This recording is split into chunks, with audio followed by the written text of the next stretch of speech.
Side থেকে game আসতে ল্যাম্পোদোসাতে তো পৌঁছায় না, সিসিলিয়াতে আসে আপনার 3 দিন সময় লাগে ম্যাক্সিমাম। তো ওরা 2 দিন যাওয়ার পরে আপনার গ্রিস সাগরে মনে হয় পৌঁছাইছিল। তো বোট ফাইটে গেছে, তো ওরা কল দিছে। তো গ্রিসের কোস্টগার্ডে কইছে, কোস্টগার্ড গেছে, কোস্টগার্ডের সাথে কথা হয়েছে, কোস্টগার্ড গ্রিসে নিয়ে যাওয়ার কথা হয়েছে, কিন্তু ওরা বোটে ওঠে নাই।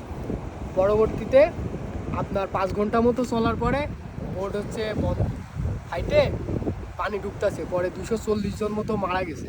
240 জন একসাথে মারা গেছে একটা ভুলের কারণে। আচ্ছা, আচ্ছা। ওরা যদি বোট ফাইটে গেছে, পানি ঢুকতেছে, তা ওরা জেদ করে ইতালিতে যাবো, আচ্ছা গ্রিসে যায় নাই, পরে 240 জনই মারা গেছে আচ্ছা শুধু একটা ভুলের জন্য। ওরা যদি গ্রিসে আসতো, একটা বাঁচার মতো তো লাইফ কেটে নিত।